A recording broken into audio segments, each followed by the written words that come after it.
I told my ex-wife's new husband what she did to our son. I hadn't spoken to Gloria's new husband in the 2 years since the divorce, but when Ernest called me from his mother's house that Tuesday night, I knew I had to break that silence. Dad, she's doing it again. My son was 14 now, old enough to recognize patterns. She told Alistair I didn't want to come this weekend because I hate him. I asked him what he'd actually said to her. He explained he'd mentioned the science presentation due Monday and needing time to work on it, but somehow she'd twisted it into something else entirely. This wasn't the first time. During our marriage, Gloria had a gift for reframing reality until you questioned your own memory. I'd walk into a room knowing we'd agreed on something, and she'd look at me with those wide eyes and say I'd never said that. I must be confused. Was I feeling okay? After years of it, I'd started writing things down just to prove to myself I wasn't losing my mind. The custody arrangement gave her primary residence, me alternating weekends. For 2 years, Ernest came back from her house a little more withdrawn each time. He'd mention things casually. How Mom said I was too busy for him. How Mom explained that I'd wanted to leave them both. How Mom told Alistair that Ernest was difficult and moody, when the truth was, Ernest was gentle and anxious and needed stability. I documented everything. Not for court. I couldn't prove emotional manipulation on paper, but I watched my son shrinking into himself, apologizing for things that weren't his fault, and I knew that pattern. I'd lived it. 3 weeks after Ernest's call, he texted me a screenshot. Gloria had sent Alistair a long message about how Ernest had screamed at her,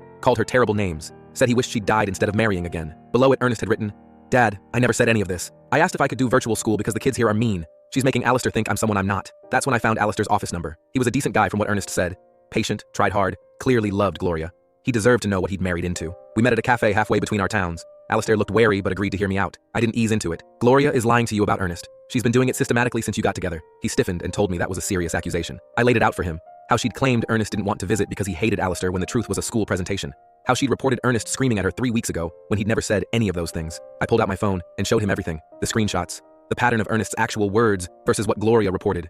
The dates that lined up with when Alistair had mentioned to Ernest that he seemed angry, seemed troubled, seemed to need therapy. I told him she'd done this to me too, for 8 years. How I'd remember conversations one way, and she'd swear they happened differently. How I'd started recording things just to stay sane. When I finally left, she told everyone I'd abandoned her without warning. But I had emails showing I'd asked for counseling 17 times over 2 years. Alistair's face had gone pale.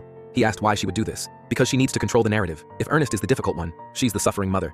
If you see him as troubled, you'll protect her from him instead of questioning why a 14-year-old is walking on eggshells in his own home. Alistair said Ernest seemed fine with him, but his voice had uncertainty in it now. Because you're not the target. She is, but she's making you her weapon without you knowing it. I leaned forward and asked him to think about how many times she'd told him something about Ernest that made him see the boy differently. How many times she'd explained Ernest's behavior in a way that made her the victim. Alistair sat there, and I could see him running through memories, reorganizing them with this new framework. His hands were shaking slightly. Last month, she told me Ernest said he wished I'd never come into their lives. When I brought it up to him, he looked confused. He said he told Gloria he wished they hadn't had to move schools. She said he was lying to save face. I told him Ernest wasn't lying. Alistair put his head in his hands and started to say something about what else she might have lied about, then stopped. He looked up and told me Gloria had said I was controlling, that I'd monitored her phone and isolated her from friends. I explained I'd never touched her phone. Her friends stopped calling because she'd tell them I hated them, then tell me they'd criticized our marriage. I had texts from 2 of them apologizing for believing her. Alistair looked at me, and I saw the exact moment something clicked behind his eyes. That terrible recognition of having been expertly manipulated. She's pregnant. We're having a daughter. The weight of that hung between us.